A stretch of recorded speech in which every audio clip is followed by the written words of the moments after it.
प्रतिष्ठिता मनो मे वाचि प्रतिष्ठितम् आविराविर्मयेधि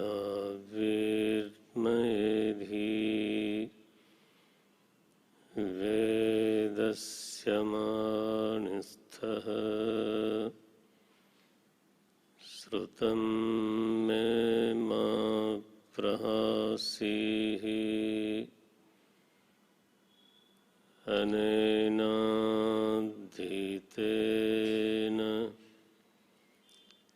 अहोरात्रान्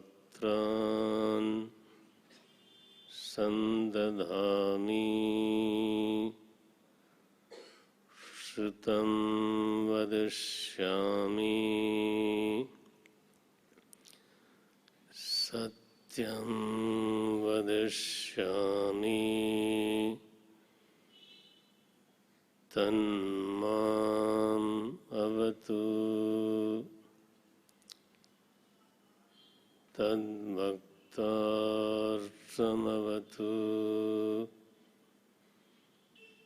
अवतु माम्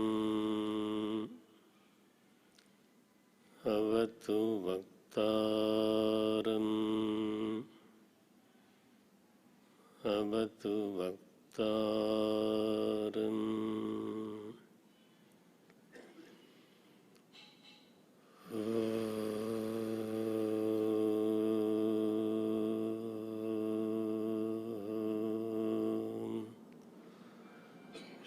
शांति शांति शांति।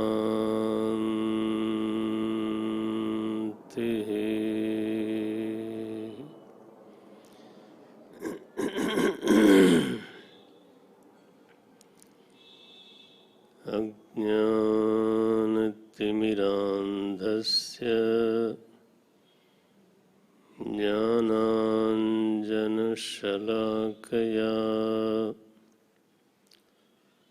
चक्षुरुन्मीलितं येन तस्मै श्री गुरवे नमः। तस्मै श्री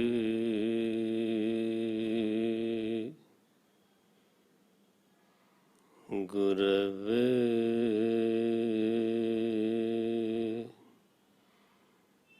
नमः।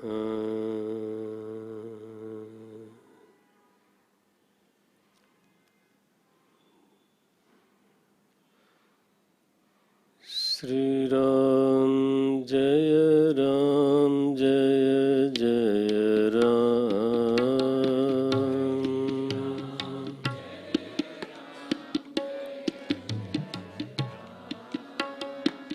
श्री राम जय राम जय जय राम।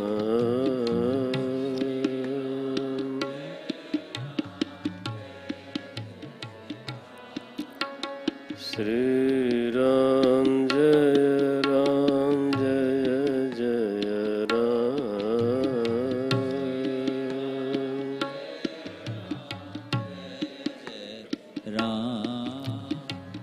श्री राम जय राम जय जय राम। जय राम जय जय राम।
श्री राम जय जय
श्री राम जय जय राम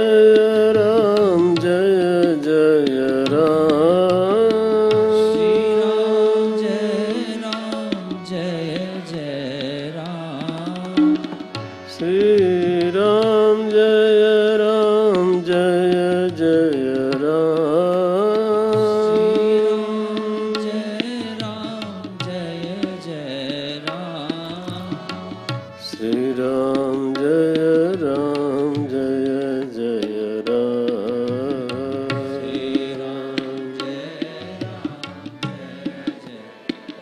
श्री राम जय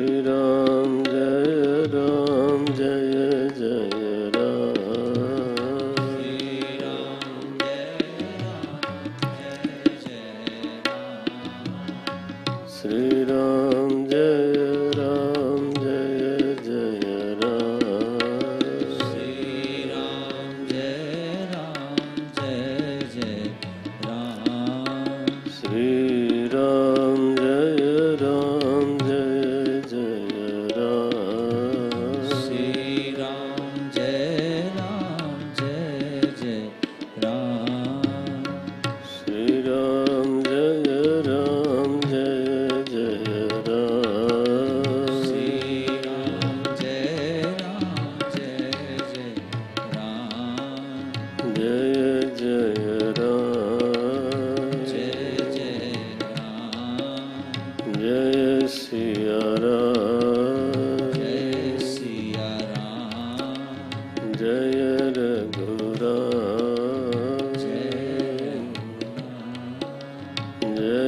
श्री राम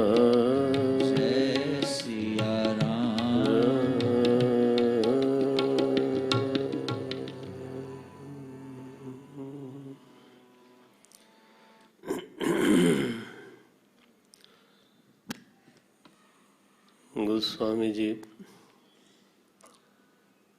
श्री रामचरितमानस की प्रस्तावना में जहाँ से उन्होंने कथा को आरंभ किया है तो उन्होंने बहुत साफ शब्दों में ये बात कही कि श्री रामचरितमानस के जो रचनाकार हैं, श्री रामचरितमानस को जिन्होंने प्रकट किया है वो हैं भगवान शंकर। रचि महेश निज मानस राखा, ये सबसे पहले की प्रस्तावना है। गोस्वामी जी बहुत साफ शब्दों में ये बात कह रहे हैं कि इसका रचनाकार मैं नहीं, ये तो जो परमेश्वर भगवान शंकर हैं तो उन्होंने इसकी रचना की और मन में रखा। बहुत दिनों तक उनके हृदयाकाश में ये कथा विराजमान रही, उसको प्रकट ही नहीं किया। पाई सुसमय शिवासन भाखा, जब बहुत सही समय आया तब उन्होंने जगदम्बा भगवती पार्वती अम्बा को प्रकट किया, सुनाया। उस सुसमय एक बड़ा शब्द है। जगदम्बा के लिए सुसमय क्या हो सकता है? उनके सारा समय उन्हीं के गर्भ में रहता है, काल उनके गाल में है। हाँ वो तो जगदीश्वरी महाप्रलय में प्रभु से अभिन्न होकर के विराजती हैं। हाँ, वेदांत संप्रदाय में ये बड़ी अद्भुत बात है। जो लोग पकड़ सकते हैं पकड़ लें। जहाँ पर संबंध शक्ति और शक्तिमान का होता है। अब क्या है कि हमारे आचार्यों को कठिनाई ये रही कि जब तक हम पर्सोनिफिकेशन न करें, है ना, तब तक जल्दी लोगों को पकड़ में नहीं आता। ठीक है। तो पर्सोनिफिकेशन करने में कई बार थोड़ी सी सिद्धांत में गलती लग जाती है। हमने क्या निवेदन किया कि महाप्रलय में भगवान से अभिन्न होकर के जगदीश्वरी जगदम्बा पार्वती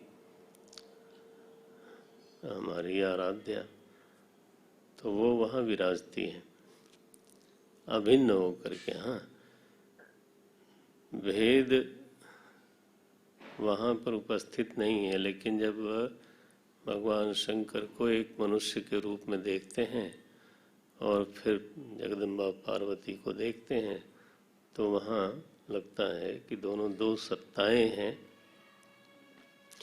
दो अस्तित्व हैं। और फिर निचली फिर द्वैत हुआ। लेकिन दार्शनिक धरातल पर अगर इसको पकड़ के रखेंगे तो कहानी दूसरी होगी। आप ध्यान दें तो निवेदन करता हूँ, शक्ति नित्य रूप से शक्तिमान में आश्रित होकर के रहती है। शक्ति नित्य रूप से, अब आपके पास अपने आप को दृष्टांत के रूप में देख लो थोड़ी देर के लिए। आपके शरीर में बल है, वो आप में ही आश्रित है कि आप कहीं छोड़ के आते हो। शरीर में अगर बल है तो वो कहाँ रहेगा? जहाँ आप हैं वहाँ रहेगा। आपके पास विचार शक्ति है, उसको कहीं छोड़ के आए हो क्या? अगर आए हो तो वापस बुला लेना। क्योंकि बिना विचार के तो काम भी कैसे होगा। तो चाहे बल हो, हाँ, विचार शक्ति हो, मनोबल हो, देह बल हो, हाँ, ये नित्य ही शक्तिमान में ही आश्रित होकर के रहता है। और शक्ति का एक चमत्कार है, अद्भुत चमत्कार है। ये ध्यान देना, हाँ बच्चे लोग ध्यान दें। शक्ति का एक चमत्कार है कि शक्ति शक्तिमान में अभिन्न होकर के रहती है, लेकिन सद्वितीयता की रचना नहीं करती। माने वह अद्वैत को द्वैत नहीं बनाती। अगर आपने पकड़ा है तो फिर पकड़ लीजिएगा ठीक से। हाँ, शक्ति शक्तिमान में अवस्थित होकर के रहती है, लेकिन अद्वैत को सद्वैत नहीं बनाती। अद्वैत अद्वैत बना रहता है, ये शक्ति का चमत्कार है। अगर दो व्यक्ति होंगे तो द्वैत हो जाएगा, ठीक है। अगर दो अस्तित्व होंगे तो द्वैत होगा, लेकिन जहाँ शक्ति शक्तिमान होंगे,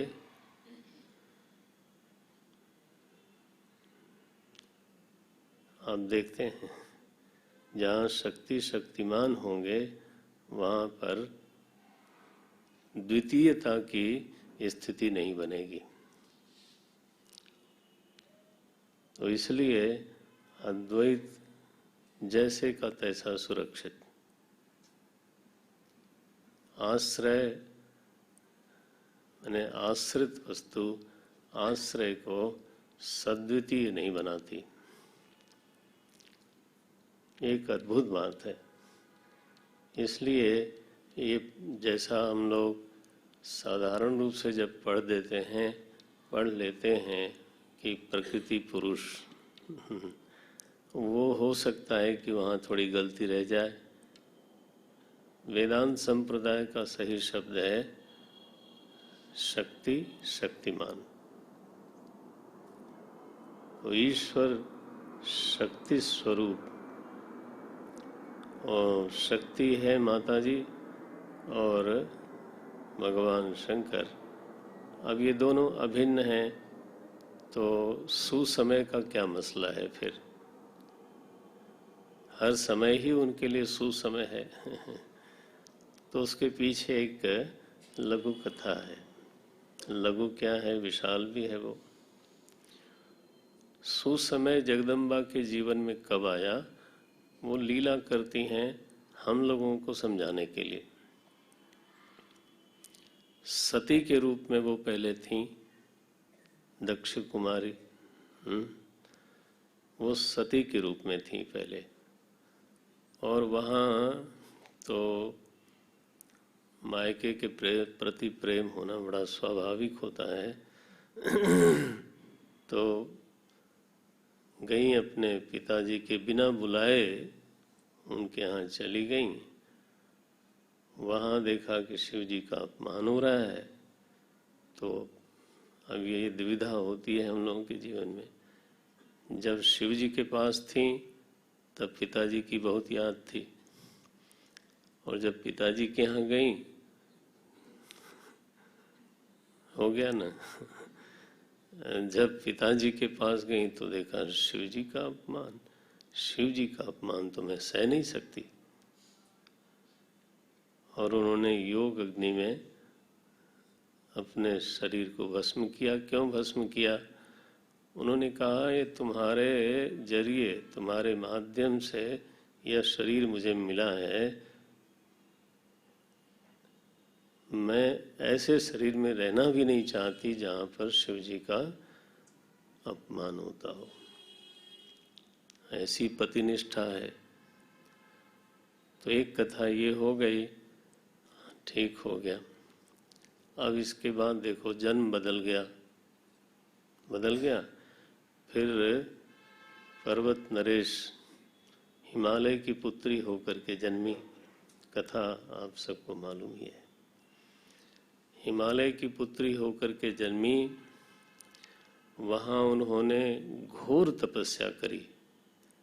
नारद जी ने यही उपदेश किया था।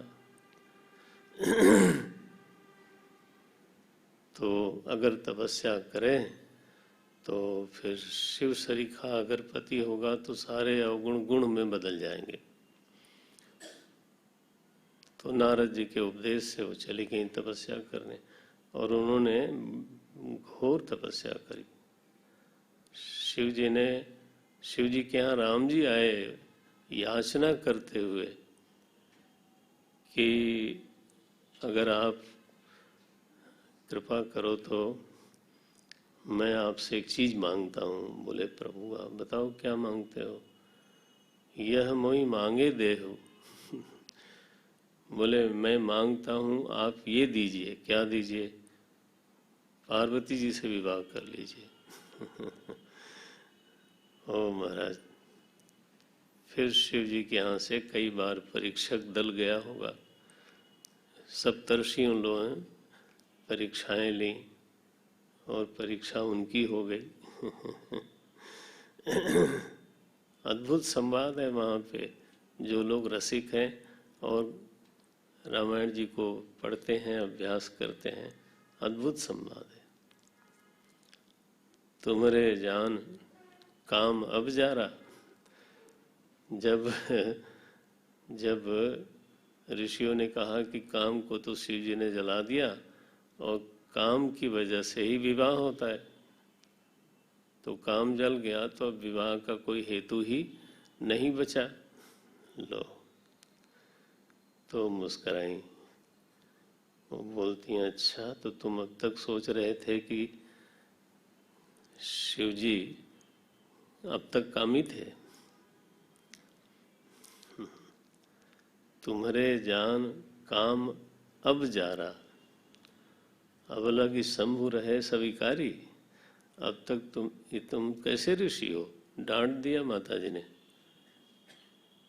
तुम कैसे ऋषि हो? तुमको ये मालूम नहीं है कि शिव सदा से निर्विकार है।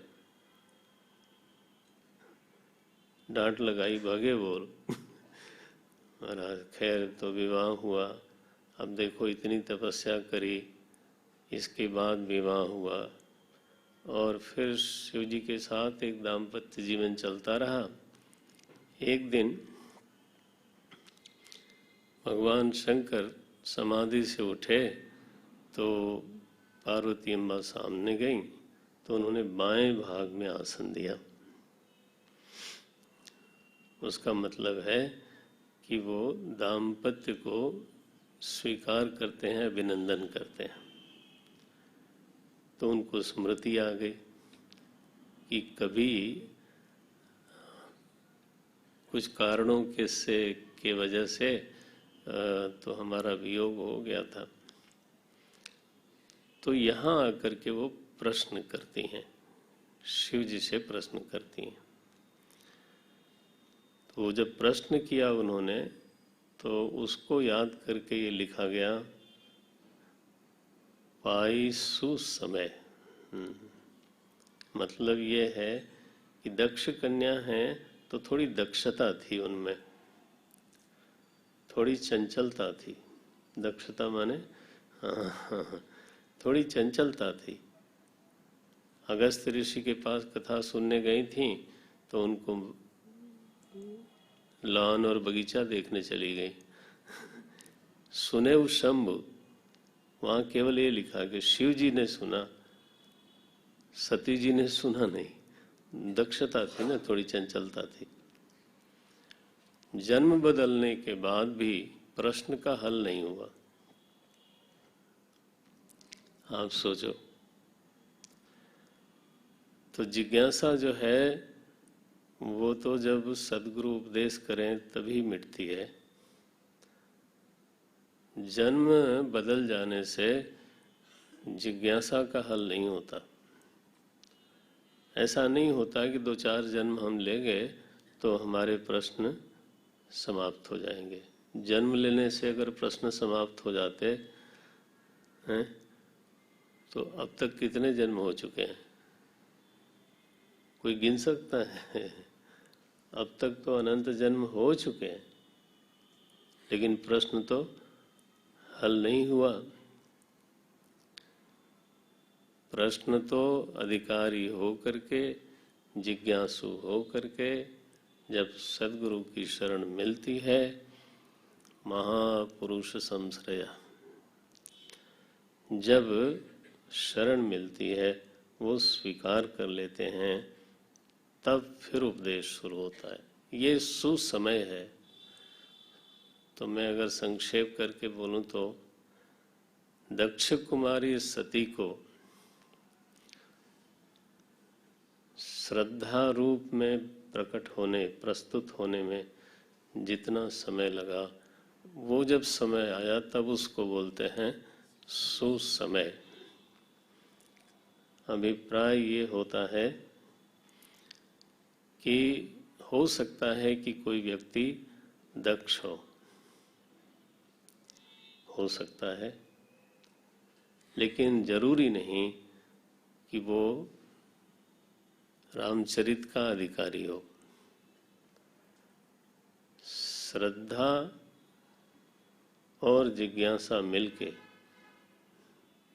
दोनों चाहिए, श्रद्धा भी चाहिए और जिज्ञासा भी चाहिए।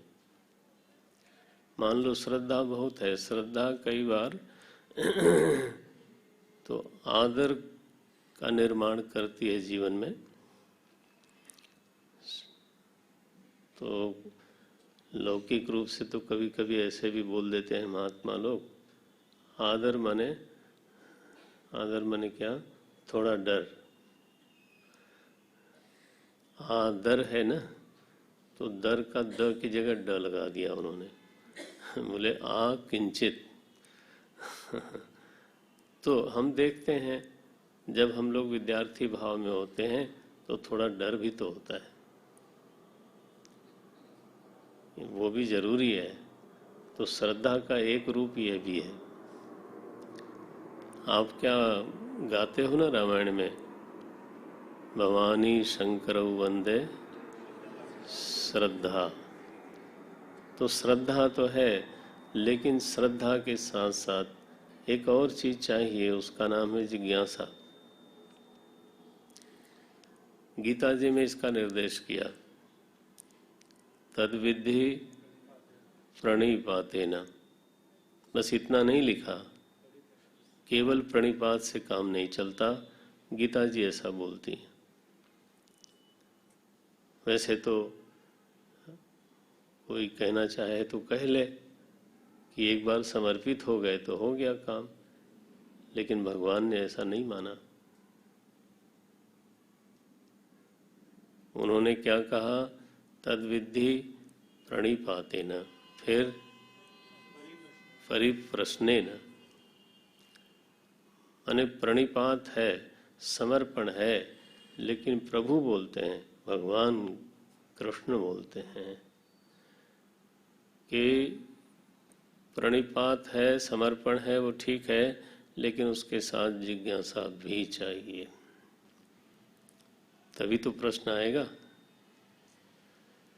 तो तद्विद्धि प्रणिपातेन परिप्रश्नेन, और फिर सन्निधि प्राप्त करने के लिए एक सबसे ऊंचा साधन है, वो है सेवया। मेरा अपना अनुभव है, प्रभु की इतनी कृपा रही है, तो गुरुदेव की सन्निधि मिलती थी। वो कैसे मिलती थी, आश्रम में तो बहुत लोग थे,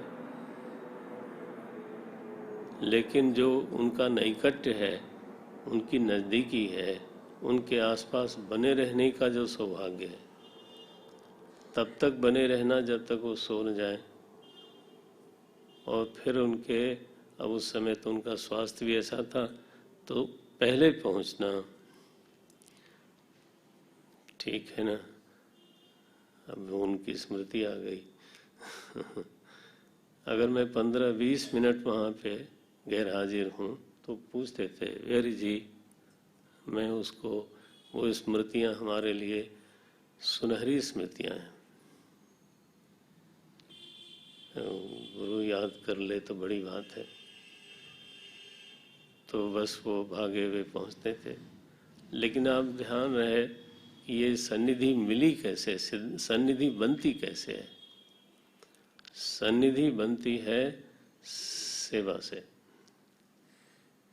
ये सेवा करने वाला तो आसी पास कहीं रहेगा तभी तो सेवा होगी ना, नहीं तो कई बार चाहे जिस कारण से कहो, मन को बहलाने के लिए गालिब ख्याल अच्छा है। कई बार लोग कहते हैं उनकी बात मानना ही उनकी सेवा है, ठीक है चलो, लेकिन ये मन को बहलाने वाली बात है।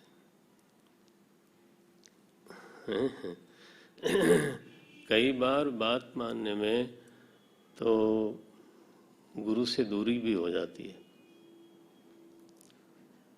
ये भी तो होता है ना। आप अपना अनुभव देखो, और नहीं तो मैं बोल देता हूँ। सन्निधि एक बहुत जरूरी चीज होती है।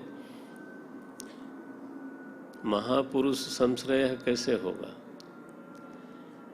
उनके हर इशारे को समझना और वो हमारे हृदय को पहचाने, यह जो जरूरत है एक साधक के जीवन की, वो तब पूरी होती है जब सन्निधि हो। तो इसलिए भगवान ने गीता जी में 3 शब्दों की जरूरत मानी है। क्या कहा? प्रणिपातेन, ठीक है, वो पहली चीज है, समर्पण। तद्विद्धि प्रणिपातेन, फिर हाँ, वो जरूरी है। माने श्रद्धा समर्पण के साथ जिज्ञासा का होना अति आवश्यक है, और नहीं तो अधिकार संपन्न नहीं होता व्यक्ति। समर्पण हो जाए, इसके बाद भी अगर विधि पूर्वक प्रश्न न करे, विधि पूर्वक इसलिए कहते हैं क्योंकि श्रुति में कहा है अविधि पूर्वक पूछे हुए प्रश्न का उत्तर नहीं देना चाहिए गुरु को। माने ये है कोई जरा ऐंठ के प्रश्न करे, है ना, प्रश्न करने में उद्दंडता हो अथवा कुछ और हो, तो ये गुरु को अधिकार प्राप्त है कि वो स्वयं इस बात को देखे कि इसका उत्तर देने लायक ये है या नहीं है। अविधि पूर्वकम ऐसा लिखा है। माने ये नहीं कि हमने प्रश्न कर दिया है तो अब तो इनकी जिम्मेदारी है ना। तो ये जिम्मेदारी वाला मसला नहीं है भाई, ये गुरु की अपनी स्वतंत्रता है कि वो हमारे प्रश्न का उत्तर देना चाहता है कि नहीं चाहता। वो स्वयं ही इस बात को तौल के देखेगा कि इसमें क्या क्या चीजें हैं, क्या क्या नहीं है। तो नारायण निवेदन ये था कि श्रद्धा समर्पण के साथ क्या चाहिए? जिज्ञासा। और जिज्ञासा को पूरा करने के लिए साहचर्य चाहिए, है ना। साहचर्य चाहिए, सन्निधि चाहिए। सन्निधि का तो जितना मेरा थोड़ा बहुत अनुभव है मैं बोल सकता हूँ, सन्निधि का सबसे अच्छा अगर कोई साधन दिखाई देता है तो वो है सेवा। अगर नहीं है, ये सेवा नहीं है, तो सन्निधि नहीं मिलती। और कई बार तो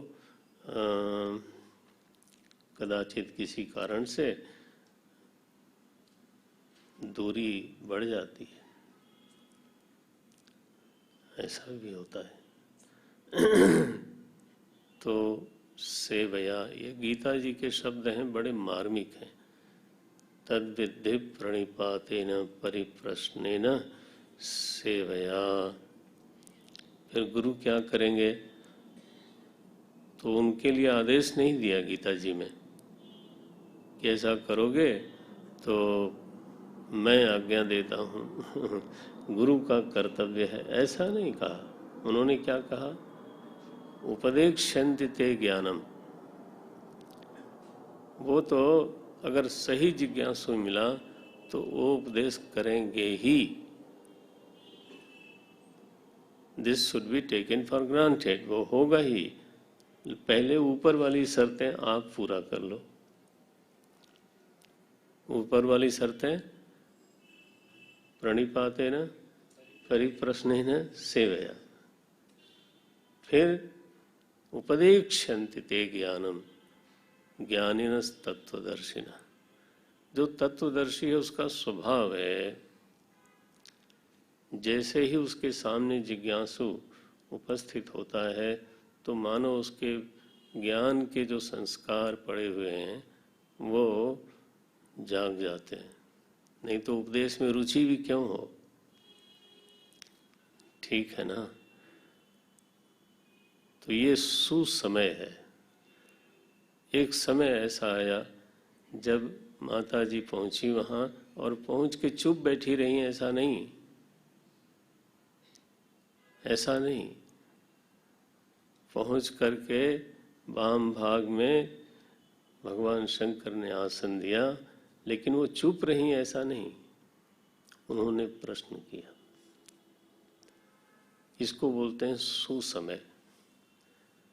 समेट के बोलूं तो जिज्ञासा और समर्पण का सम्मिलन है, तब जाके उपदेश होता है। नहीं, दोनों चाहिए ना। तो समर्पण भी हो, जिज्ञासा भी हो, जिज्ञासा भी हो, समर्पण भी हो, दोनों होए तो शिव जी को लगता है अब तो देना ही है।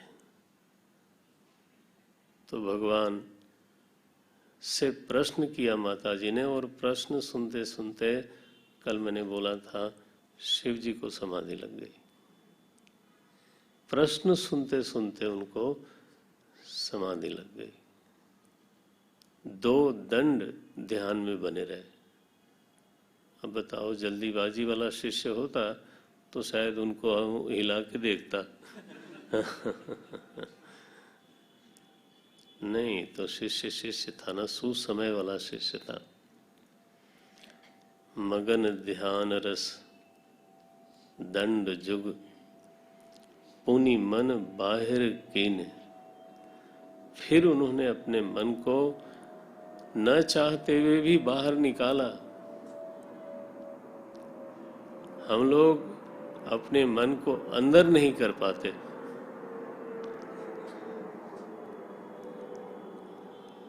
अपनी और उनकी अलग अलग कहानी है।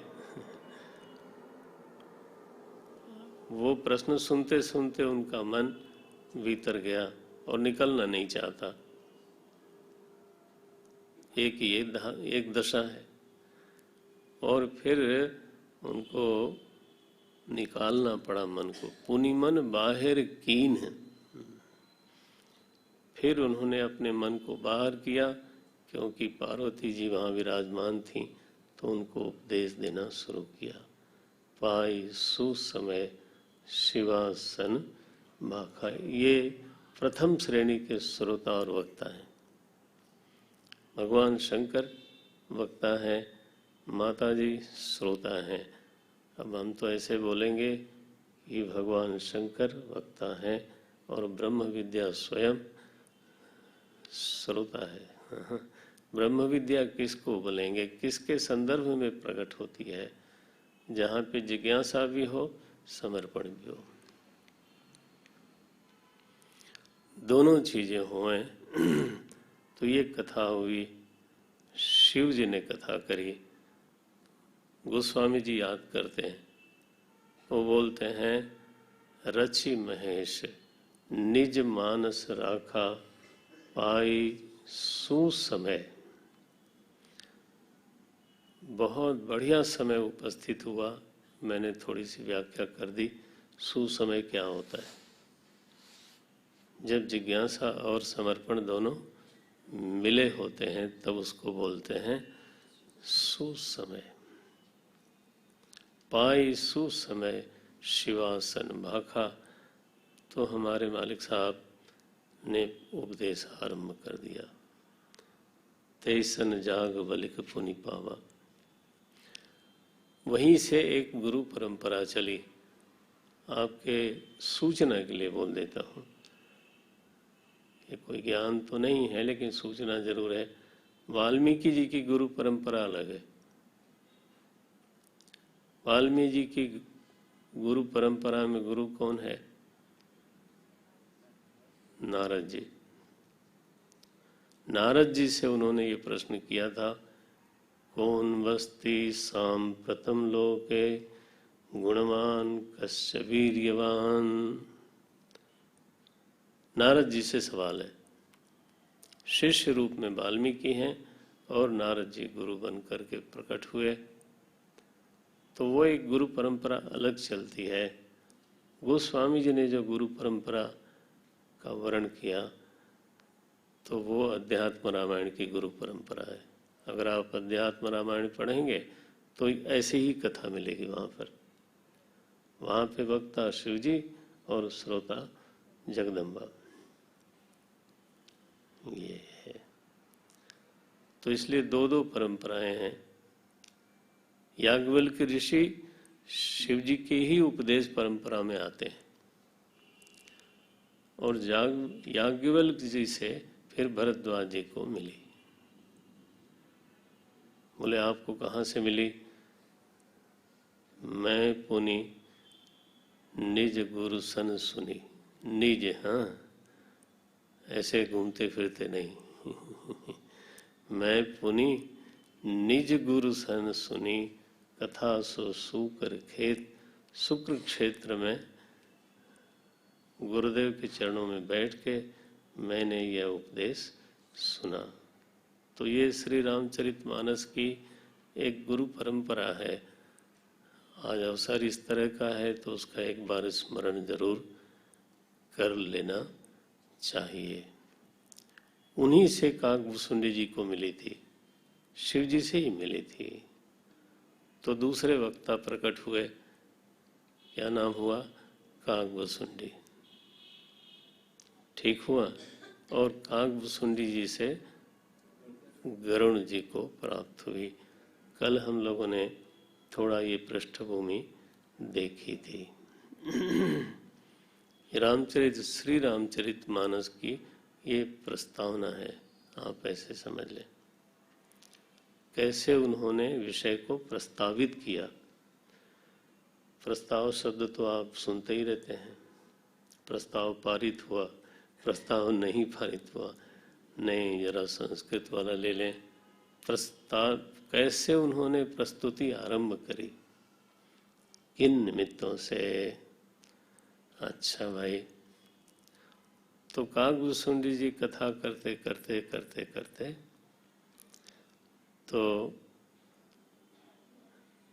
गरुण जी ने उनसे ये कहा कि आप इतने बड़े सिद्ध हो,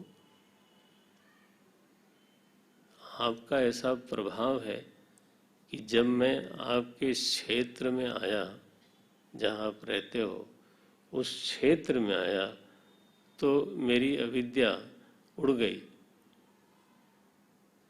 ऐसा प्रभाव कहाँ से आपको मिला, कैसे मिला? और इतने बड़े महापुरुष होने के बाद मुझे ये एक छोटा सा प्रश्न है, गुरुदेव आप अन्यथा मत लीजिएगा। क्या प्रश्न है? प्रश्न ये है कि सुना था मैंने कि बहुत पुण्यों का फल होता है तब मनुष्य जन्म मिलता है। मैंने ऐसा सुना है। माने देवता का शरीर भी सुलभ हो सकता है लेकिन मनुष्य का नहीं।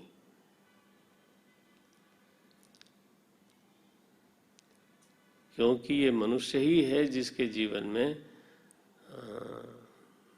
राम भक्ति का अवतरण हो सकता है।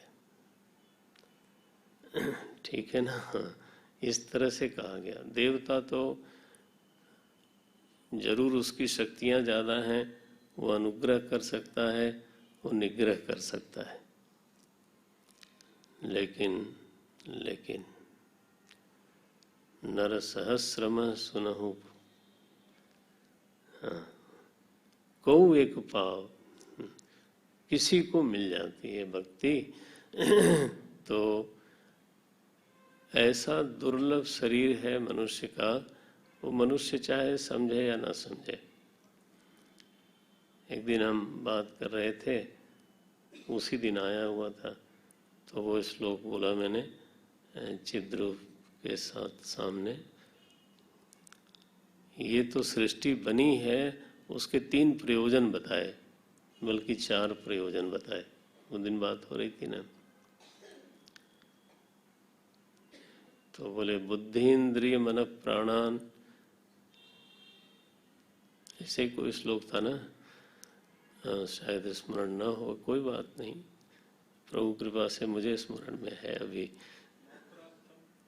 थोड़ा नीचे है वो तो, लेकिन बोला तो सही। बुद्धीन्द्रिय मन प्राणान जनानाम असृजत प्रभु।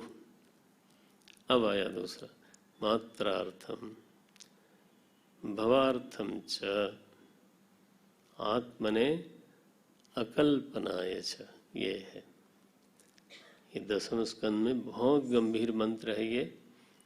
तो चलते चलते विषय उठा, भाई देखो चर्चा चले तो सत्संग हो गए। तुलसी बाबा की ये बिल्कुल दृढ़ मान्यता है कि उन्होंने भगवान से ऐसे मांगा और एक बार नहीं कहा, शिव जी के मुंह से कहलवाया। क्या बोलते हैं? बार बार, बहुत लोगों को याद होगा, ऐसी उम्मीद रखता हूँ। बार बार वर मांगूं हर्ष देहु श्री रंग, खुश होके देना। देखो भला कैसे बोलते हैं, बार बार वर मांगूं हर्ष देव श्री रंग। क्या मांगते हो?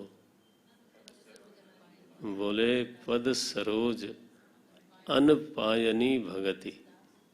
यहाँ विराम देना, अर्ध विराम। हाँ, पद सरोज अनपायनी भगति, देहु सदा सत्संग। मांगने की चीज है तो दो ही है, पद सरोज अनपायनी भगति। तो हमारे बहुत प्रिय हैं एक व्यक्ति, और मेरठ में प्रवचन हम कर रहे थे, वो नोएडा में कर रहे थे। तो मिलने आए, तो मैंने ऐसे ही पूछा, जैसा स्वभाव है ना, चर्चा के केंद्र में भगवान को रहना चाहिए, नहीं तो पता नहीं क्या चर्चा चलेगी। तो केंद्र में वही बने रहें तो अच्छा है। तो मैंने उनसे पूछा कि अच्छा इस दोहे का अर्थ बताओ। पद सरोज अनपायनी भगति, देहु सदा सत्संग। अनपायनी का अर्थ समझते हैं ना?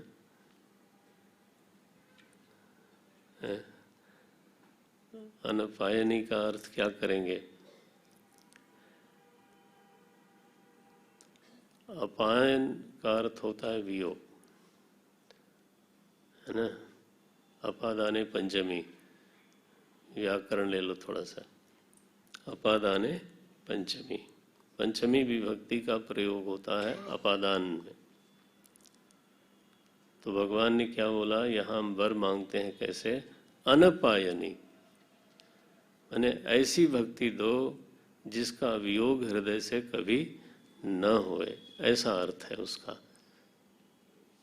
तो अब क्या करें, उनकी नम्रता है, वो पॉपुलर हैं, मैं नाम नहीं लूँगा, लेकिन उनकी नम्रता। उन्होंने कहा देखिए रोज मैं अपने मंगलाचरण में रोज गाता हूँ, लेकिन इसका अर्थ नहीं मालूम था। अनपायनी, ऐसी भक्ति जिसका हमारे हृदय से कभी वियोग न होए। तो पद सरोज अनपायनी भगति, पहली चीज ये मांगी, और दूसरी क्या मांगते हैं? देहु सदा सत्संग, और सदा सत्संग दीजिए। बोले अच्छा, सत्संग शिव जी मांग रहे हैं, सत्संग क्यों मांगते हैं? अरे बड़ा कठोर लिखा है। पहले बोल देता हूँ तो थोड़ा मुलायम हो जाए। क्या लिखा उन्होंने? अरे क्या जीवन है यार, सुत दारा अरु लक्ष्मी, सुत दारा अरु लक्ष्मी पापी के भी होए। तुम क्या समझते हो पापियों के पास धन नहीं होता? होता है। तो उन्होंने कहा इसमें कौन सी बड़ी बात है?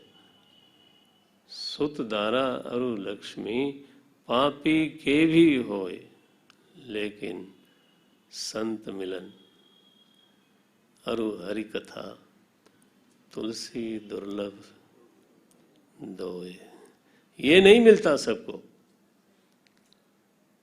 जीवन में कालुष्य हो, है ना, मलिनता हो, तो पहली बात तो यही है कि संत ही नहीं मिलेंगे। कहाँ भेंट होती है? सत्संग होना कोई मामूली बात है। तो संत मिलन, और दूसरा कहा कि संत मिले और आप चर्चा करने लगो कि ये भवन कैसे बनेगा, तो इसका आर्किटेक्चर कैसा होगा, और इसमें तो फिर वो तो संत मिलन बेकार हो गया। संत मिलन अरु हरि कथा तुलसी दुर्लभ दोए। तुलसी बोलते हैं ये दो चीजें दुर्लभ है, इसलिए सत्संग दुर्लभ चीज है।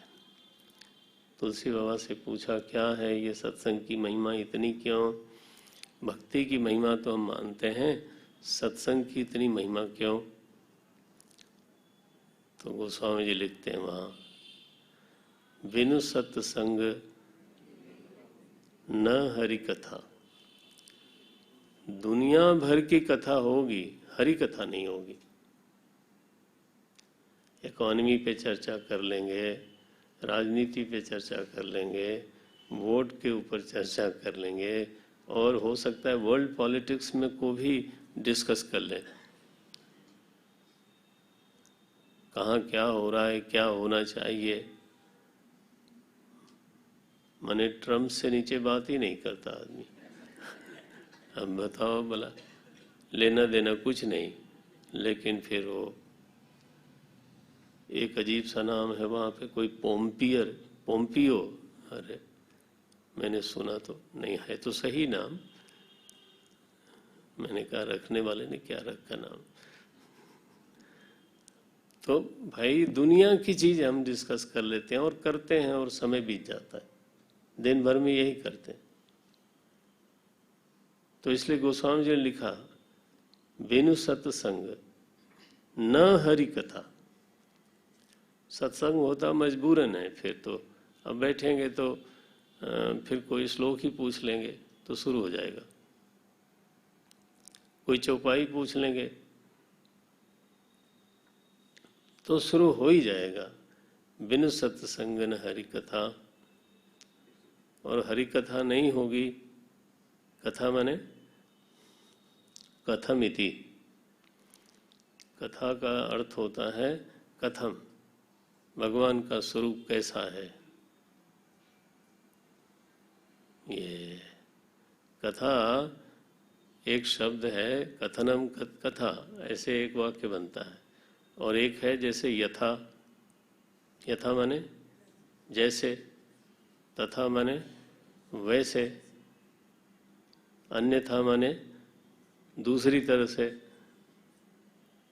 तो यथा तथा अन्यथा तो आप बोलते ही हो, उसी के साथ एक और शब्द बोला करो, क्या? कथा। कथा माने कैसे, भगवान का स्वरूप कैसा है, उनका रूप कैसा है, उनका स्वभाव कैसा है, उनका चरित्र कैसा है, उनकी लीला कैसी है। ठीक है ना? जब उनको केंद्र में रख करके जब प्रश्न बनते हैं तब उसको बोलते हैं कथा। पता नहीं कितने लोगों को याद होगा कैसे बोलते हैं, कथनम कथा बोलते हैं। यह जो कथा है ये भगवान के स्वरूप का, रूप का, चरित्र का ज्ञान कराती है। जब केंद्र में भगवान होंगे तो उनके विषय में चर्चा होगी। चर्चा होगी तो क्या होगा? मोह भागेगा। बिनु सत्संग न हरि कथा, तेहि बिनु मोह न भाग। तो सत्संग वो द्वार बना उसके द्वार से कथा उतरी और कथा से फिर मोह भागा। जो ईश्वर विषयक अज्ञान था, मोह था, नासमझी थी, वो दूर भागी। तो ये इक्वेशन है, इसको हम लोग अपने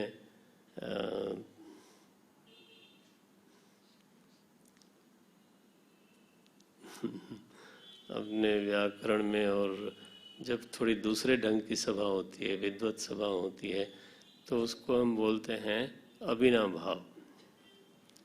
अभिनव भाव का अर्थ होता है इसके बिना ये नहीं, इसके बिना ये नहीं, इसके बिना ये नहीं।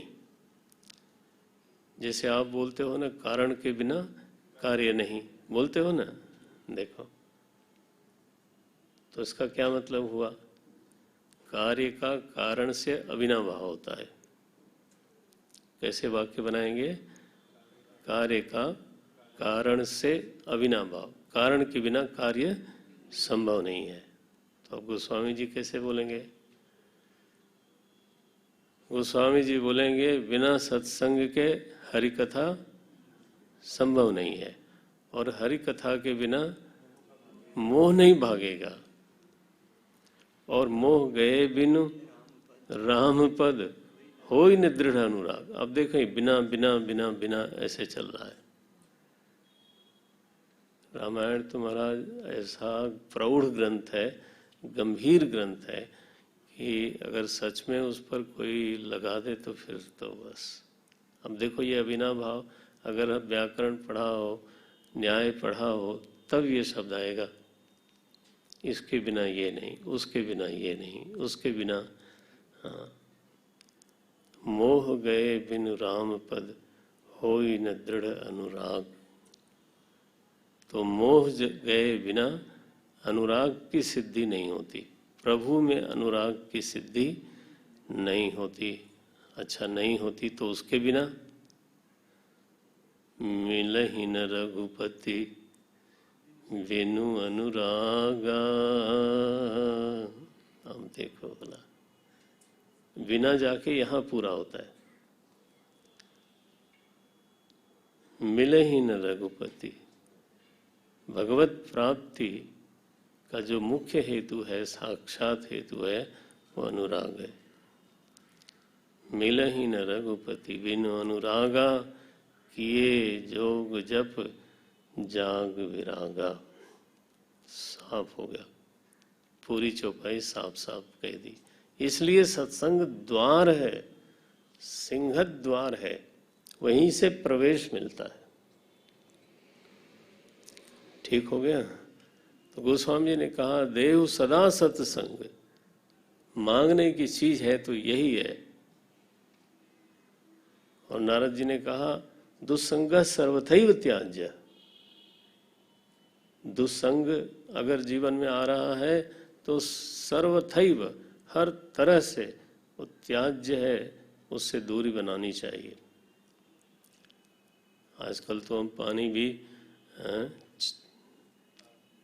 आरओ का पीते हैं, कैसे पीते हैं लोग, और क्या, और भी कुछ करते हैं, नहीं तो बिसलरी लेते रहते हैं।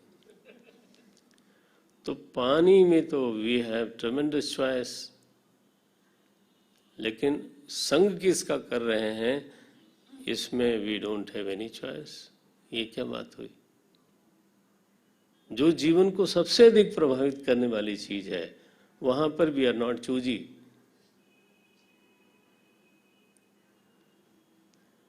वहां जो मिलता है सब ठीक है। कूड़ा कबाड़, एक आदमी आया, कान में हमारे कूड़ा करकट भर गया। आप समझते हैं ना, ये जो ये जो हमारे कान में आकर के जो जो बोल दे और हम सुन भी लें, तो आप देख लो कि उसने क्या भरा हमारे मन में। और आजकल एक और साधन बना हुआ है, देखो आप खुद ही सबको मालूम है। थैंक गॉड मेरे पास नहीं आता। हाँ, क्या बोलते हैं, व्हाट्सएप, क्या बोलते हो ऐसे, उसमें जितना कबाड़ा है, झूठ है, ऊट पटांग चीजें हैं सब। हम समझते हैं कि वो वेद प्रमाण की तरह प्रामाणिक है, अरे बिल्कुल बकवास है। और हम सोचते हैं चलो कोई बात नहीं, मनोरंजन हो गया, उससे हमारा क्या बिगड़ा। मेरे ख्याल से ये बड़ी गलती है। देवी भागवत में देवी भागवत में लिखा, कहाँ से प्रकट हुए मधु कैटभ? दो राक्षस है ना, मधु और कैटभ। कहाँ से प्रकट हुए? विष्णु कर्ण मलोद्भूतौ। भगवान विष्णु के कान के मल से पैदा हुए। ये कान का मल क्या है? अलाउ करना लोगों को कि वो कुछ भी हमारे कान में डाल जाए। ध्यान रखना, वो निरर्थक कभी नहीं जाता, क्योंकि जब एक बार अंदर चला गया तो फिर इट स्टार्ट्स वर्किंग इनसाइड। तो उनसे दो राक्षस पैदा होते हैं, एक है राग मधु मधु, और दूसरा है वो कांटे की तरह चुभता है। आए कहाँ से दोनों? कर्ण मलोद्भूतो। एक कान के मल हैं, इसलिए सावधान रहना चाहिए भाई। ये कुछ भी कोई बोल जाए और हम उसको धारण कर लें और फिर राग बनावें या फिर द्वेष बनावें, और राग द्वेष फिर हमारे जीवन के प्रवर्तक बन जाए। ऐसा नहीं, ये जीवन का तरीका तो नहीं है, सही तरीका तो नहीं है। इसलिए भरसक ऊटपटांग चीज़ों को अलाउ नहीं करना चाहिए बोलने के लिए। नहीं नहीं, बड़ी मुश्किल से अंतःकरण में स्वच्छता आती है, और दूसरा आदमी आया 2 मिनट में, है ना, बिगाड़ के चला गया। ये कोई बात होती है? ये तो जीवन में असावधानी बोलता हूँ मैं इसको। नहीं नहीं, ये सब नहीं। इसलिए मिले तो फिर सत्संग मिले, है ना। मिले ही न रघुपति बिन अनुरागा, किए जोग जप जाग विरागा। तो काकभूषुंड जी महाराज कथा करने वाले हैं, यहाँ कथम बताने वाले हैं। कथा माने कथम, भगवान का स्वरूप कैसा है। गोस्वामी जी ने क्या लिखा? राम स्वरूप तुम्हार, बचन अगोचर बुद्धि पर। ये स्वरूप है। कौन बताएगा? कोई संत ही बोल सकता है। भगवान का रूप कैसा है, बाल रूप कैसा है, युवा रूप कैसा है, वनवासी रूप कैसा है, देखो बोला। विरही रूप कैसा है, और राजा राम का स्वरूप क्या है, ये कौन बोलेगा? कोई प्रामाणिक व्यक्ति होना चाहिए ना जो बोले। वो चलते कैसे हैं? राम जी आगे चलते हैं, जानकी माता उनके पैरों को बचा बचा करके पांव रखती हैं। आप पढ़ना रामचरितमानस, दिल खिल जाएगा। और लक्ष्मण जी दोनों के पैर बचा के चलते हैं। क्या बात है! इतनी मर्यादा, मर्यादा की अति है। हाँ, तो वनवासी राम ऐसे, राजा राम, राम राज बैठे त्रैलोका, हर्षित भय गए सब शोका। ये होना चाहिए ना। राजा राम मने ऐसे एक राजा बन गया, ऐसे थोड़ा होता है। हाँ, तो ये बताने वाला जो बताता है उसको बोलते हैं कथम। वो कथा है। तो स्वरूप कैसा, रूप कैसा, और रूप में भी मैंने निवेदन किया, बाल रूप कैसा, युवा रूप कैसा, हाँ, वनवासी रूप कैसा, विरही रूप कैसा। अरे रूप में भी कोई एक थोड़ो है। हाँ हाँ, चरित्र कैसा। जब चरित्र की बात आती है तो लिखा गोस्वामी जी ने, करत चरित्र,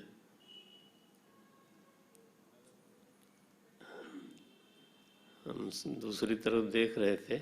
एनीवे कोई नहीं, बहुत अच्छा चल रहा। चरित्र करत नर अनुहरत। भगवान जब चरित्र करते हैं तो वो अनुसरण करने के लिए करते हैं।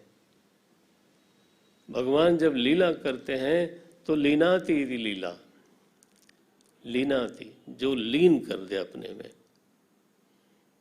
ठीक है, हाँ हाँ। तो लीला कैसी है, चरित्र कैसा है, दोनों अलग अलग चीजें हैं। तो जब सत्संग होगा तो कथम का ज्ञान होगा, कैसा कैसा कैसा। हाँ जी,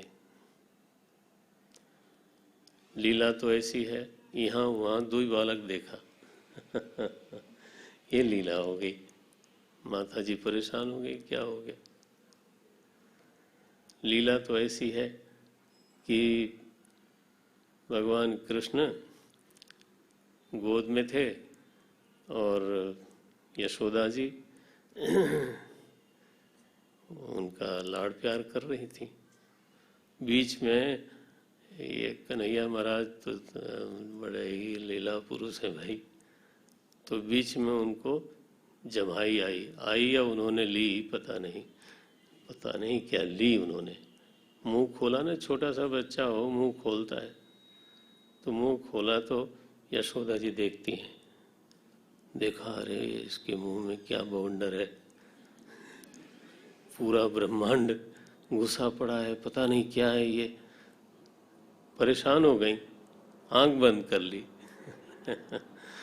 हमारे महात्मा लोग बोलते हैं आंख बंद कर ली क्यों, बोले ये कुछ नहीं है, हमारे लाला के मुंह में कुछ नहीं है, ये तो वेदांतियों की माया है।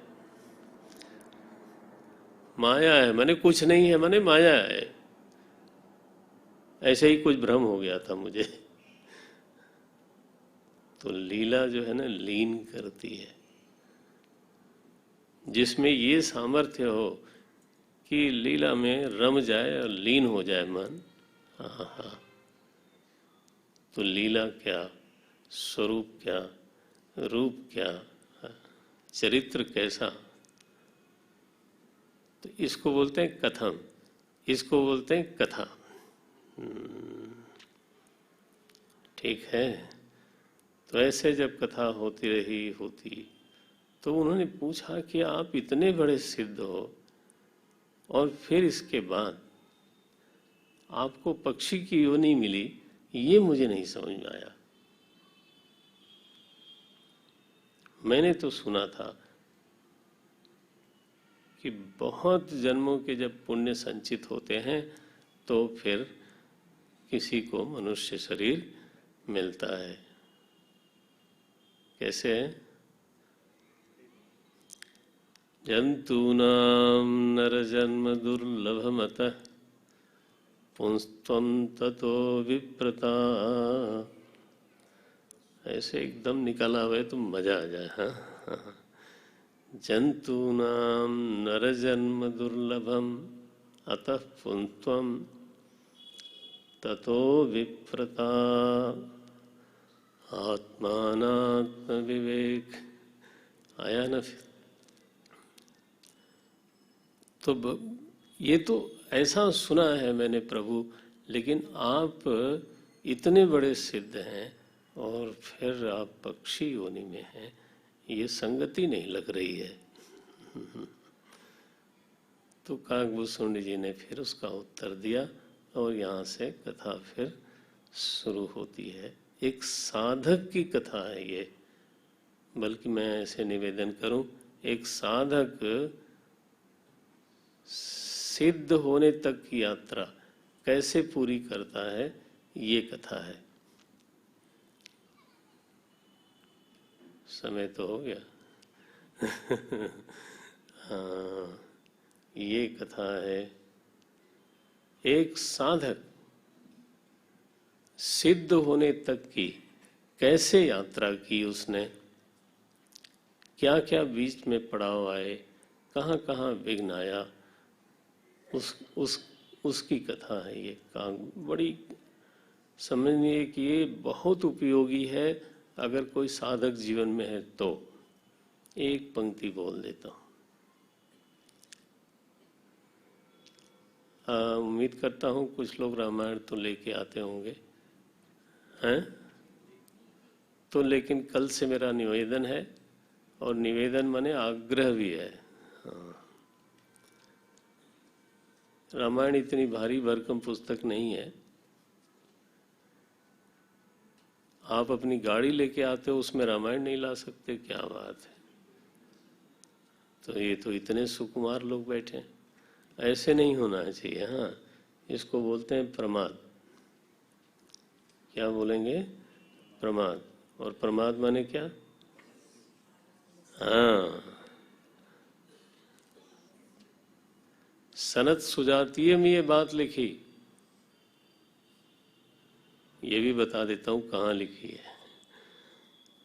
प्रमादो वै मृत्यु अहम ब्रवीमि, ऐसा सनकादि ऋषियों ने कहा। सनत सुजाति बहुत गंभीर है, बहुत गंभीर है। 8 श्लोक हैं, लेकिन आप समझ लो क्या इतना जबरदस्त वेदांत है। तबीयत हरी और भरी दोनों हो जाती है। पहले हरी होती है, फिर भरी हो जाती है। राम राम। तो लिखते हैं गोस्वामी जी यहाँ पर, काकभूषुंडी जी बोलते हैं कि अच्छा, अगर आपने पूछ ही लिया तो फिर मैं एक बात सुनाता हूँ। प्रथम जन्म के चरित अब, अगर किसी के पास ग्रंथ हो तो वो देख ले, कम से कम शुरुआत कर दूं मैं। बोलते हैं ये 96 दोहा है, 96। प्रथम जन्म के चरित अब,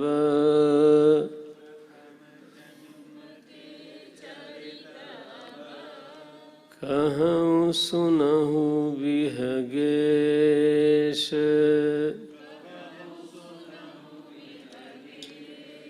सुनि प्रभु पद रति उपजई,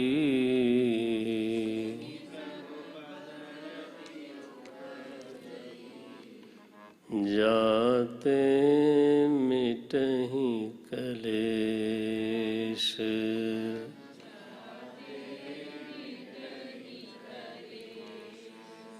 प्रथम जन्म, गोस्वामी जी ने क्या कहा?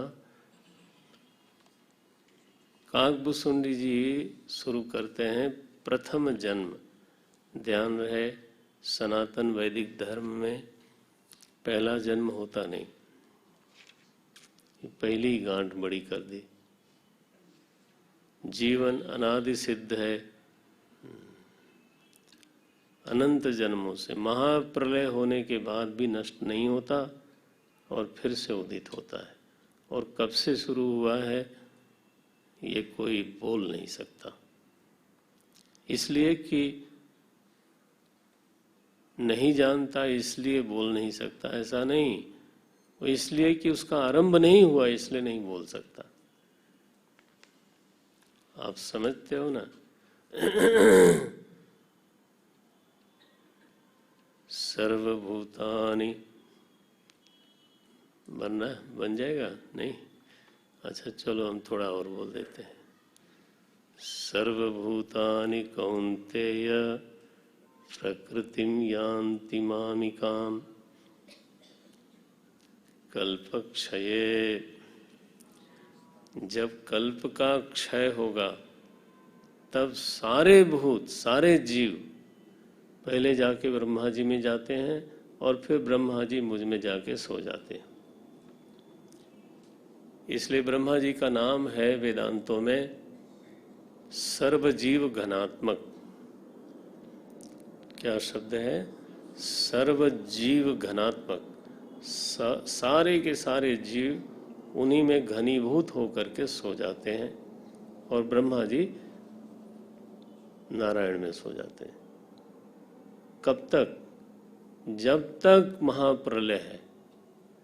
सर्वभूतानि कौन्तेय प्रकृतिम यान्ति मामिकाम कल्पक्षये फिर पुनस्तानि कल्पादौ विसृजाम्यहम। पता नहीं अनंत बार महाप्रलय हो चुकी है और अनंत बार फिर से सृष्टि हो चुकी है। इसलिए ये काकभूषुंडी जी का ये कहना प्रथम जन्म के, अरे ये क्या मतलब हुआ? प्रथम जन्म तो होता ही नहीं। प्रथम क्या होता है? अनादि सिद्ध में प्रथम कहाँ से आया? क्या अर्थ निकलेगा? बोले उस जन्म को मैं प्रथम बोलता हूँ जिस जन्म से मेरी साधना शुरू हुई। साधना का पहला जन्म। अनंत अनंत जन्मों से जीव भटक रहा है, लेकिन किसी जीवन में, उसके जीवन में कोई थोड़ी बहुत साधना शुरू हुई, शुरू हो गया काम, तो फिर उस जन्म को काकभूषुंडी जी ने क्या कहा? प्रथम जन्म। प्रथम जन्म के चरित अब कहूँ सुनहु विहगेश। सुनो खगराज गरुण, विहगेश माने खगराज। कहूँ सुनहु विहगेश, सुनने से क्या होगा? आपके जन्म की कथा सुनने से मुझे क्या क्या होगा?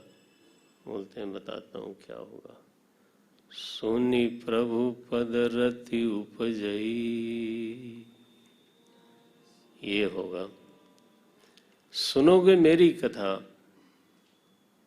मेरी साधन यात्रा की कथा सुनोगे, लेकिन सुन करके सुनी प्रभु पद रति उपजई, सुनोगे तो प्रभु के चरणों में रति उत्पन्न होगी।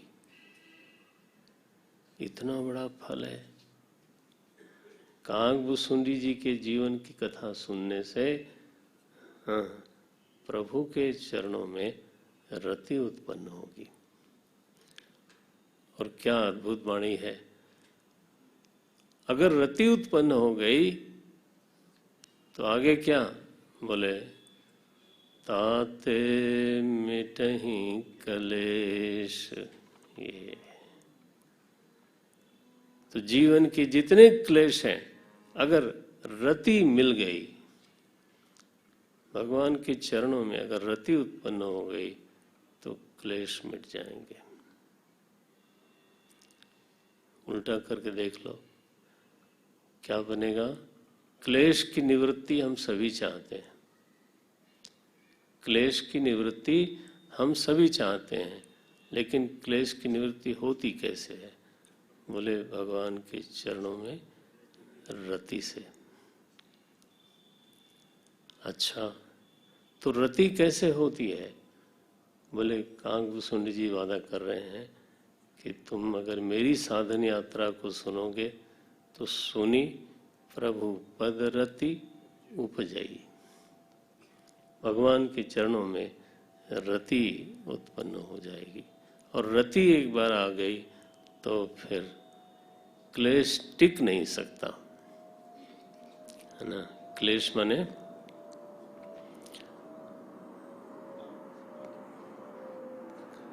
बार बार उधर इधर देख लेता हूँ। क्लेश माने अविद्या काम, एक तो परंपरा वो है, दूसरी ये है अविद्या अस्मिता राग द्वेष अभिनिवेश, ये पंचक्लेशा, 5 ही तो क्लेश बताए हैं योग दर्शन में। तो पहला नंबर रखा अविद्या, फिर अस्मिता, फिर राग, फिर द्वेष, और फिर 5वां है अभिनिवेश, मृत्यु का डर। हमारे वाले जो हमारे फुटकर वाले हैं कि थोड़ी गर्मी लग रही है कि सर्दी लग रही है, इसको तो योग दर्शन में मेंशन ही नहीं किया गया। बोले ये तो क्या क्या बंबई में शब्द बोलते हैं, क्या वो चिल्लर है ये तो, माने इसकी कोई गिनती नहीं है। हमारे जो फुटकर फुटकर वाले हैं उनकी कोई गिनती नहीं है, बड़े वाले गिनते हैं। क्या क्या? अविद्या, अस्मिता, राग, द्वेष, फिर अभिनिवेश। ये है तो ये मिट जाएंगे तब तो जरूर सुनेंगे, लेकिन आज नहीं। अब आज आरती होगी, अब हो गया सब 8-10 हो गया, तो हम आरती करेंगे। कल कुछ लोग बहुत जल्दी उठ गए थे, तो मने अर्जेंसी हो तो मैं कुछ नहीं कह सकता, लेकिन अदरवाइज कथा की एक गरिमा होती है। तो अब आरती होगी और उसके अनुसार फिर चलेंगे। हाँ, कौन है आरती के लिए? हाँ, मैं लोग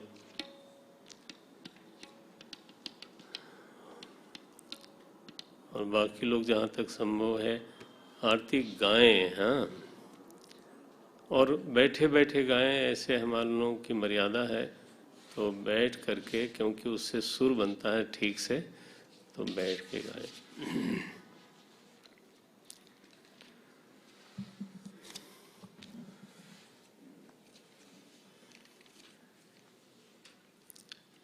आरती श्री रामायण जी की,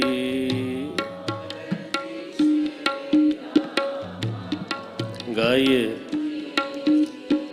आरती श्री रामायण जी की, आरती श्री रामायण जी की।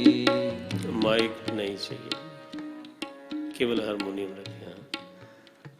आरती श्री रामायण जी की,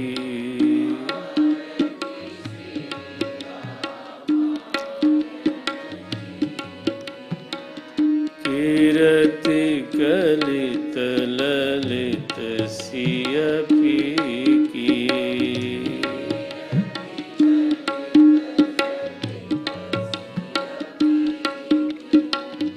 आरती श्री रामायण जी की।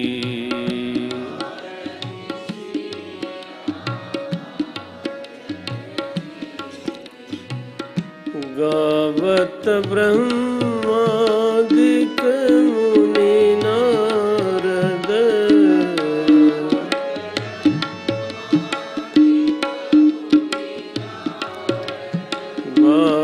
वाल्मीक विज्ञान विशारद,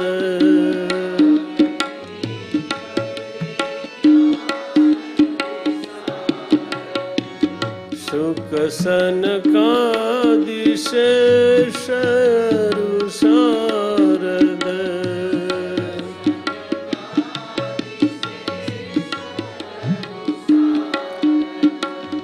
वरनि पवन सुत कीरतिनी की,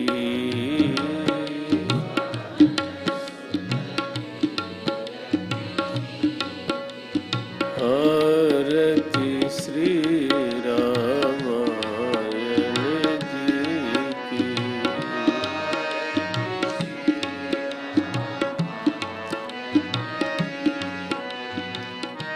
गावत वेद पुराण अष्टदश,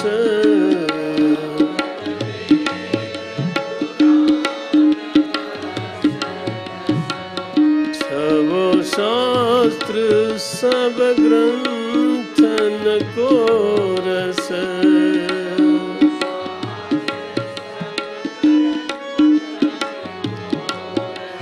मुनि जन धन संतन को सर्वस,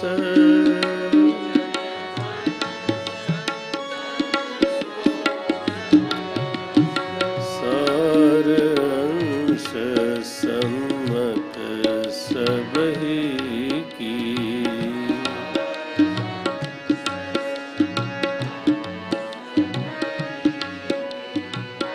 आरती श्री रामायण जी की।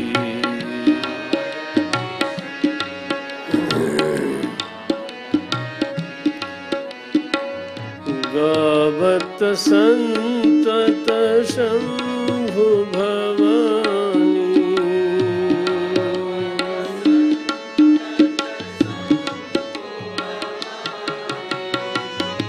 गावत संतत शंभु भवानी,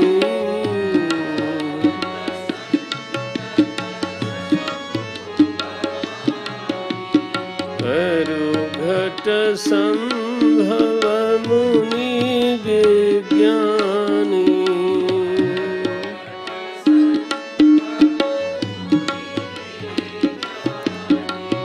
व्यास आदि कवि वर्ज बखानी,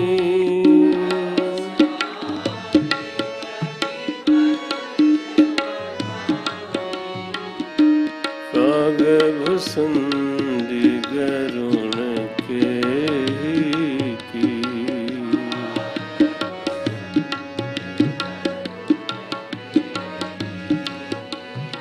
आरती श्री रामायण जी की।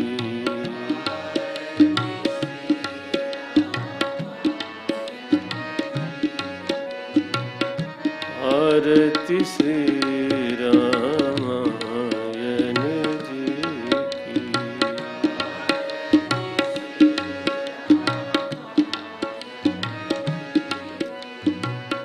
कलिमल हरनि विषय रस फीकी,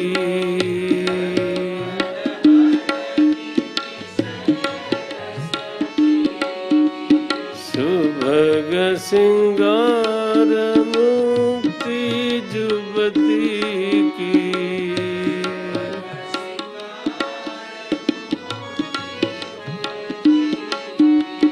डलन रोग भव मूर्यमी की,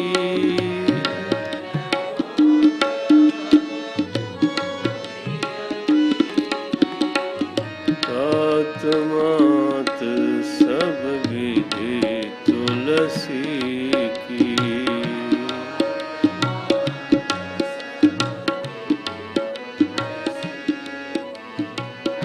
आत्मात सब विधि तुलसी की।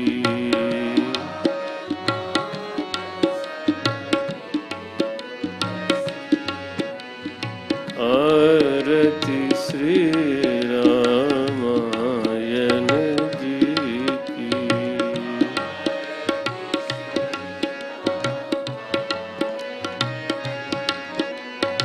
कीरति कलित ललित सिय की,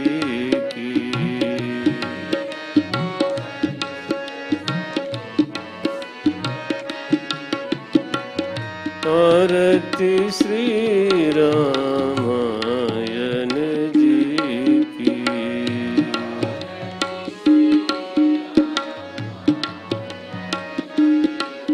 रामायण जी की। रामायण जी की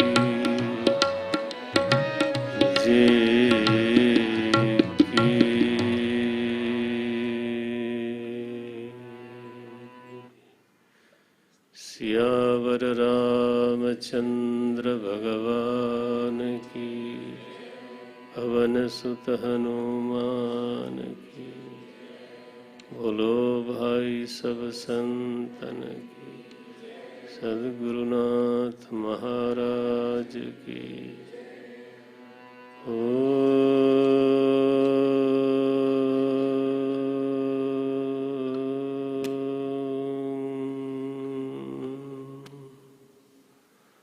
नमः पार्वती पतये हर हर महादेव। ओम पूर्णमदः पूर्णमिदं पूर्णात् पूर्णस्य पूर्णमादाय पूर्णमेवावशिष्यते। ओम शांति शांति शांति। हरि ओम। श्री गुरुभ्यो नमः। हरि ओम।